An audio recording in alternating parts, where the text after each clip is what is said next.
প্রায় 15-20 বছর সংসার। এর ভিতরে অনেক খুঁটিনাটি হইছে। উনার এই পরকীয়া সম্পর্কেও অনেক খুঁটিনাটি হইছে। হওয়ার পরও মনে করেন ওইটা চলা গেছে।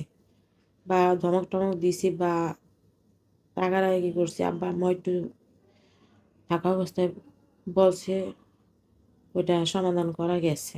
কিন্তু বাইরে যাওয়ার পরে উনার চাহিদাটা যেন বেশি বাইরে গেছে পরকীয়ার প্রতি। আচ্ছা। বাড়ার পরে আপনার বাচ্চা-কাচ্চা হইছে এর মধ্যে? হ্যাঁ, আমার 2 ছেলে 1 মেয়ে। আচ্ছা। 2 ছেলে বাংলাদেশ থাকা অবস্থায় হইছে। আর বাইরে থেকে আসার পর আমার মেয়েটা হইছে। হুম।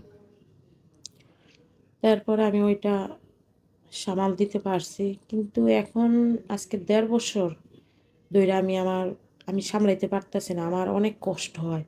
আমার মানসিক সমস্যা হয়ে গেছে ওর চিন্তা করতে, করতে। অনেক চিন্তা আসে মাথার ভিতরে। আমার ভিতরটা যেন লাফায়।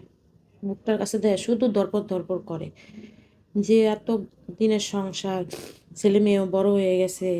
আজকে ওর এই আগে করছে ঠিক আছে, আগে মাইনা নেওয়া গেছে। এখনকার সময়টা বা মেয়েদের একটা, ছেলেদের একটা সমাজ বলতে আছে না? হুম। তো এইটা এখন কি করে?